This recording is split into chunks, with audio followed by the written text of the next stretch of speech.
Greetings, football lovers. Greetings, Masandawana and Danima Pakania, and everyone who's watching this for the first time. Welcome to yet another installment of The Yellow Corner. The Yellow Corner is a YouTube channel where we preview all Mamelodi Sundowns football matches, and this time we bring you the preview of our away trip to Escotini as we took on the mighty Buccaneers in the DStv Premiership Game Week 21. Raps, how's it? Ke mnate wena. Yeah, no, ke sharp mfethu, ke sharp ke mokgathala fela. We're recording this very early in the morning. We normally record 2 days before the match, but because of load shedding, we're recording this very early in the morning.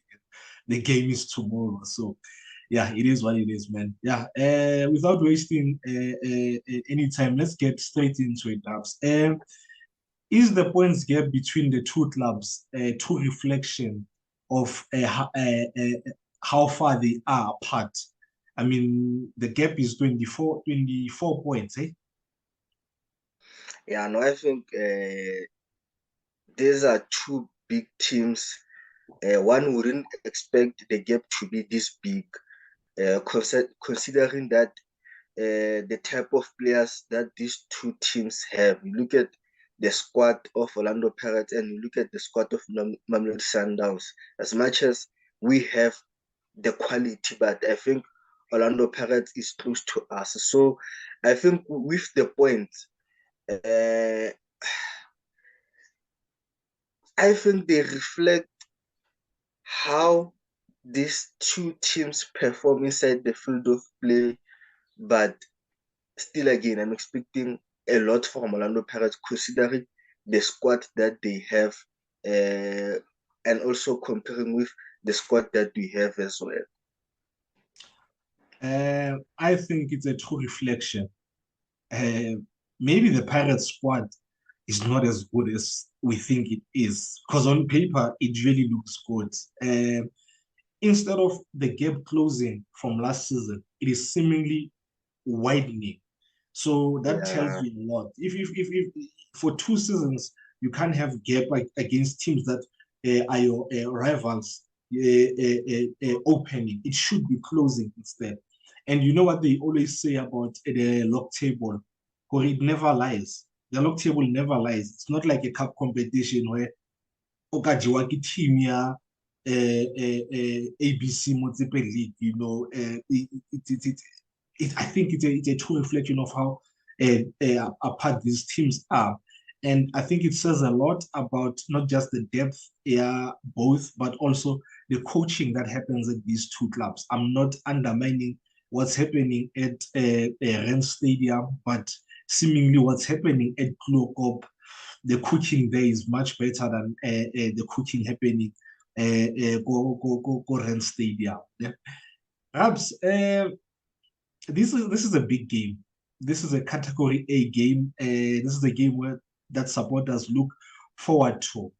But for some reason, coaches always downplay maybe the magnitude or the importance of such games. They say it's just 3 points. It's not different to any other 3 points. Is it really just 3 points?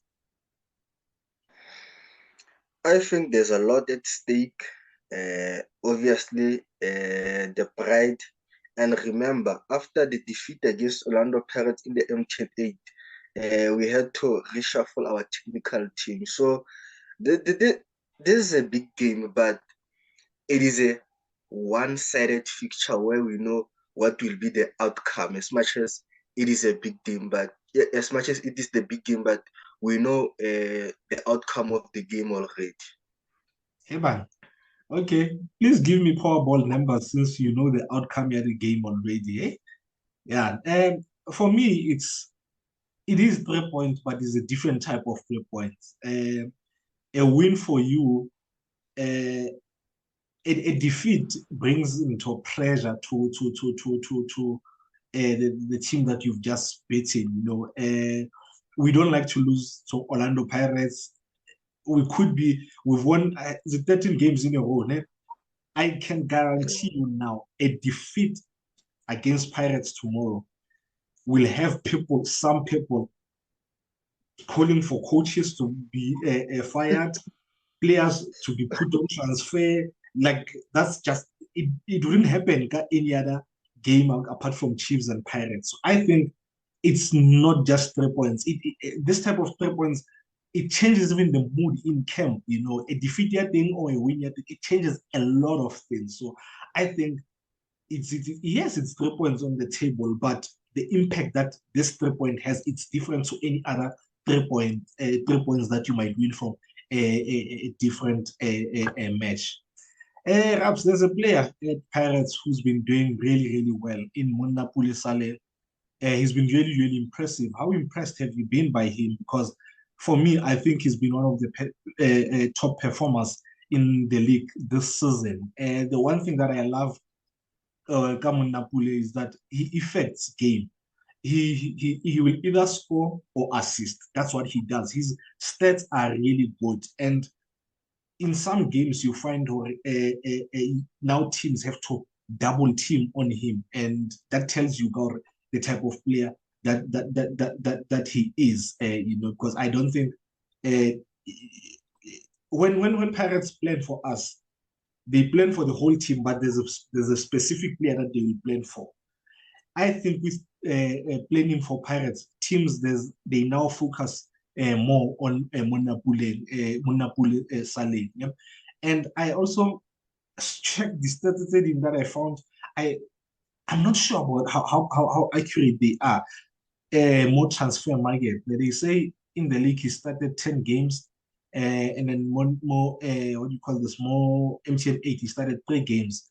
So that's yeah, it's like, but yeah, something like that. And then his goal contribution is 10.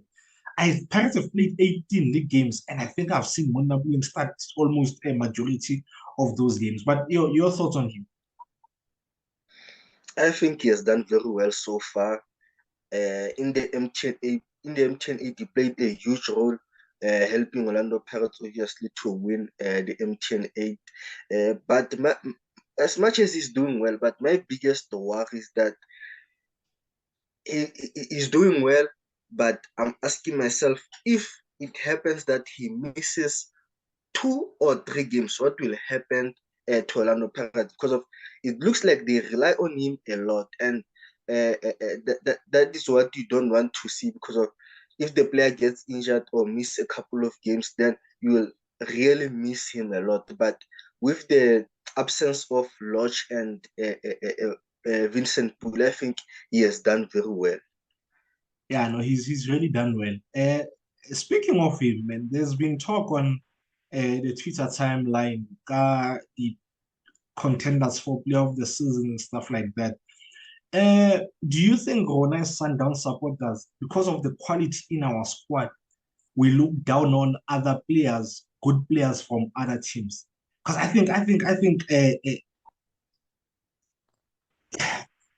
think he's had a good season so far. But I think some people downplay that, especially Sundown supporters. Is it do we undermine the players leading the Sundown supporters because of the quality that we have in our squad? I think we don't undermine, but sometimes it comes with the rivalry. I think sometimes we don't want a player from a certain team to win a certain award. So I think it comes with the rivalry. But as fans, we should give some players the credit that they deserve. And I think Monnapule Salen is one of those players that deserve the credit. Yeah, no, I agree with you on that, man. Looking at the stats, Pirates are currently fourth on the league. They have played 18 games. They've won 8. They've drawn 4, losing 6. Goals for Yabonaki, 19. Goals against is 13. Goal difference is 6. They're currently sitting on 28 points. And their points per game is the 1.56. So, yeah, the gap, man. We above 50 points. They are still below that. It's huge, huge. And Yeah. speaking about the gap, recently they just won 3 games in a row, beating Marumo Gallants, Stelis, and Arrows. Do you know that the last time Pirates won 3 games in a row, it was in 05 September 2020. So it shows of the consistency in terms of winning games in a row. I think they've done very, very, very, very poor. And the last time where they won 5 games in a row was in January, I think 2019, January 2019 or 2020. It is the season whereby we lost 1-0 to them, go Orlando, where Mango scored the goal. So that was the last time when Orlando Pirates won 5 games in a row. So those are just funny facts or funny stats. Yo, yeah, could never be us, eh? Yeah, we're looking at winning 20 in a row. Some people are looking at winning at least 5 in a row. Yeah, no, man. The level is not the same, man. The level is really, really not the same. Yeah, but like you're a big team and you're a small team, man. Yeah. Let's talk about both teams' approach. Perhaps let's talk about how both teams can look to hurt each other and maybe their strengths and weaknesses. And I will go first. Yeah. There's a huge contrast between the two clubs. Yeah, in terms of how they attack. Sundowns' attack is they use a vertical aspect of attack, and whereas Pirates use the horizontal one. Or now we look to get between the lines, study opponents, and our movement in attack looks to overload. It looks to cause positional overloads. That's where you see most of the time in our attack it's the focus is central most of the time, and then we form the triangle. And our quick and rapid movement in these positions, it causes the defenders to react, and they leave space. In so doing, we capitalize on that. The perfect example is a goal that we scored against TS Galaxy. The way we moved the ball, second goal, the goalie Shadulile, I think it shows perfectly what I'm talking about, Wabu. So that's how we look to attack. Yes, we do use the horizontal aspect of attack at times, because you look at the majority of the goals that we score using Capello or the right side, they normally come into from the wide space. I mean, the goal against Chiefs, the goal, yeah, no, the chances that Tapelo created for who do you, Sereno, And like, yeah, and also against Maritzburg, and remember also last against season, last Marisbeck. year. Yeah, so we do majority of the time we use the vertical aspect, and then maybe 75 vertical and then 25 horizontal. Whereas Pirates, they are pro that. They are pro horizontal. And on the right hand side, they use the white space as well as the half space. And but yet on the left, they solely use the white space. On the right, in the game that we played Call of Dust, they used Munyani would overlap and occupy the white space that Saling started, and then Saling would get into the half space, and then it causes a dilemma for the left back, because now he's caught in between whether following Saling into the half space or staying on the wide for Munyani. There's a ball that they played for the right, the left to the right, and Capello, it beat him because he didn't know whether to stay on or move with Saling as he comes inside or stay with Munyani. But I would like, because of how they attack, how they overload that side, I would have Tapelo starting at left back to nullify this this thing that they use, how they attack, because he can nullify it, he can defend Tapelo, but also he can use it to attack when Munyani or whoever plays right back is out of possession. And then yeah, I've just said we can use Tapelo. Another thing that we need to do, Salim, he looks to, because he's right-footed, he's left-footed, playing on the right. He looks to cut inside and then curl. He does that quite a lot. And in times, maybe he can be selfish, but yeah, and don't let him come inside. Force him to move to the byline. He will run out of options when he's there.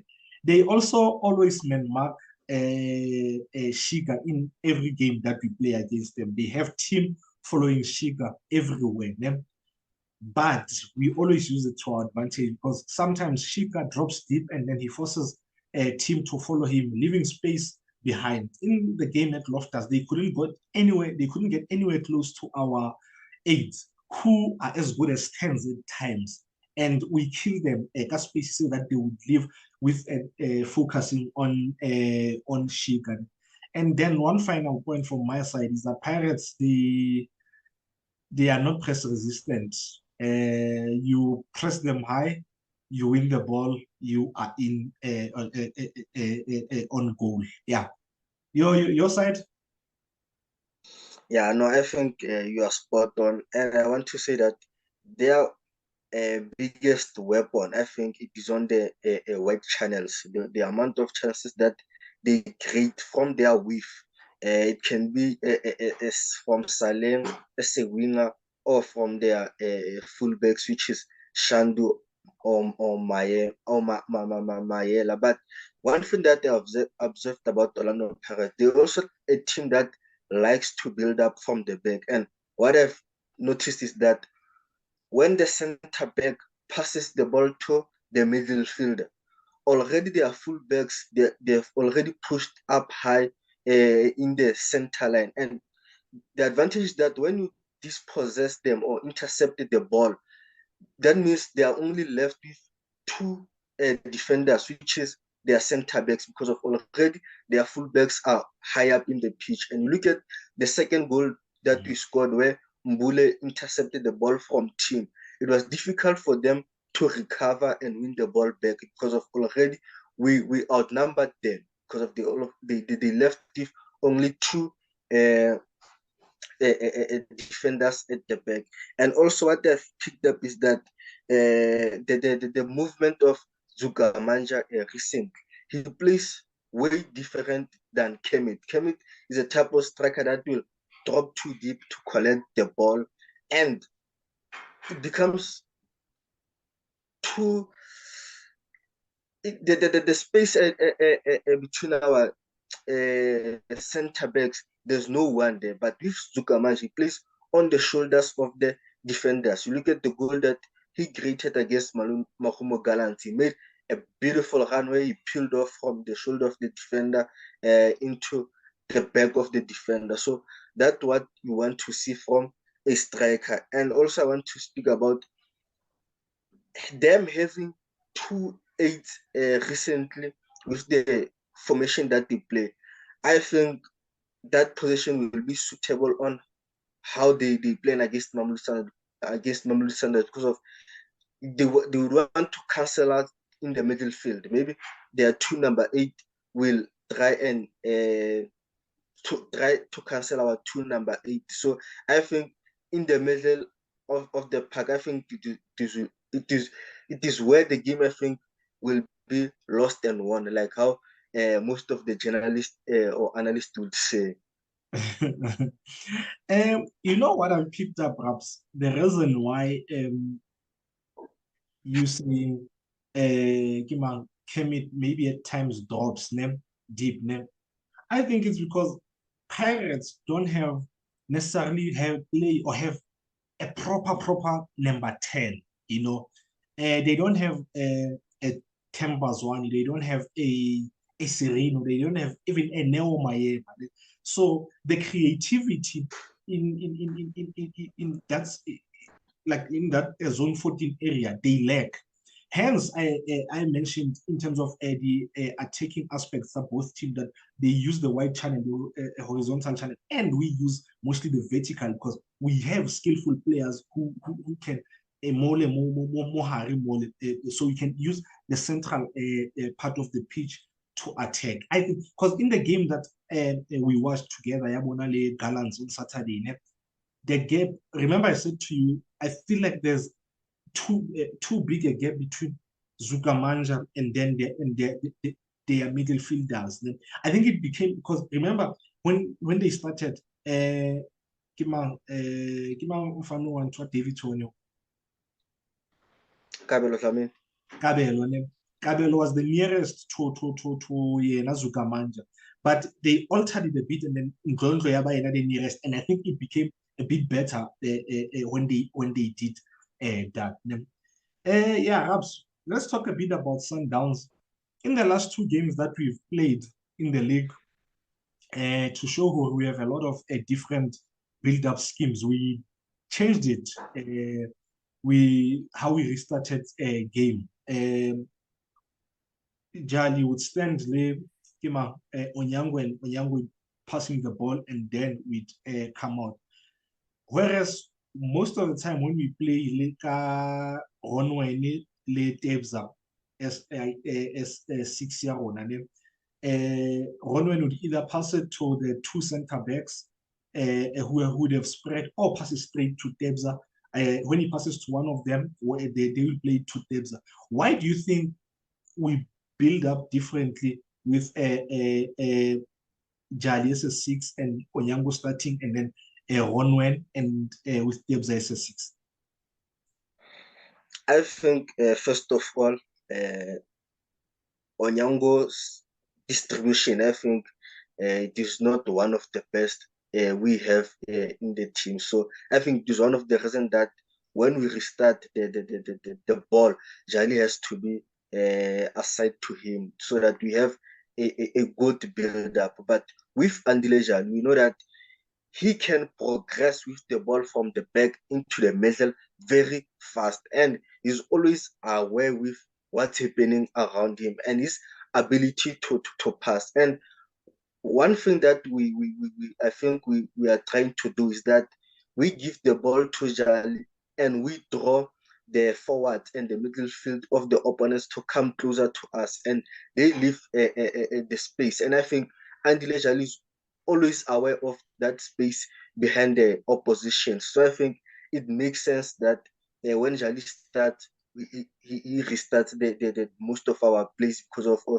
his ability to pick up the players behind the opposition and also to drive forward with the ball. Fully agree. I fully agree. I think there is no better player who can play out like that and progress the ball like that, because Andile draws attention to him. He can draw two players to him and beat the players there, and then play a pass into the offensive fed. And because of what you said in terms of Onyango is not great with ball on feet like Ronwe. And then I think Tebza, I don't think, I'll say this again, I don't think there's a player who scans like Tebza. So Tebza can play with his back to opposition goal. He can play facing our goal. Because by the time he receives, he already knows where he's going to play that ball. So I think the advantage of having two quality players who can do two different things helps in a lot of our schemes. We are moving into a new game block ups, the penultimate one of the season. Even though we only play one league game this month, we're playing on the 4th of February, the first game, and then our next league game is on the 4th of March. In this game block, we're playing Pirates away, Steelies away, Royal AM at home, Cape Town City home, Swallows away. I think we will get 13 out of 15 points. I don't think it will be another perfect game block. I think we'll draw Pirates at Orlando. I think we'll beat Steelies away, beat Royal AM at home, beat Cape Town City at home, and then beat Swallows at home. Winner? Yeah, and I think I doubt we'll get 15 out of 15 because of we still have Nedbank to focus on, and as well as the CAF Champions League. So I think a 13 out of 15, I think it won't be bad considering the amount of games that we are going to play in other competitions. Where are we dropping the 2 points? I think against Cape Town City, as much as they are not playing very well, but against Mamelodi Sundowns, they always come through and get a point sometimes. So we are winning as Sporting us. It's given. Okay, let's go into our lineups. This time I'm starting because I always feel like our lineups are more or less the same, and it feels like I always agree with the lineup that you mentioned. So I'll go first to this time. I will have Ronwen back. I will have Mudawi as my right back, Kekana, and Mvala as my two center backs. And like I said, I'm starting Morena at left back in this game. And then I'll have, EJ has been doing well, man. But Mawere, man, I'll have Mawere. I will have Tebza back, more 16, and my 2 8 will be Blesser, Le Mayema. And then I'll have Shiga at the tip of this diamond. And up top, I will have Shalu and Cash Money, Mailula. You? Yeah, no, I think I'll go for the same lineup, but with the performance that Jali has displayed, I think sometimes you can say it's unfair, but I mean, Debza is our number one 6, so I think Debza will start. That's the thing, Rapska competition in the team. Sometimes it's in a way coaches are not fair, but if the coach is not fair. But then the same time, Debza has been, for me, has been the best player this season. So yeah, it's a tough decision that Coach Mlu and his technical team, they probably have made the decision by now. They have to, we don't get the big money. We don't earn their salaries. So they have to earn their salaries with selecting the lineup. Prediction? I think we will win 2-1. I think Orlando Pirates will score a goal. I think Cassius will score a brace. Okay. I will go for a 1-1. I think we'll drop points. I think I want Cassius to score. He's scored almost in every stadium he's played so far. So I'll give it to Cassius. Thank you. That's another episode, Masanda one, and everyone who's watched. We probably have guests who are watching for the first time.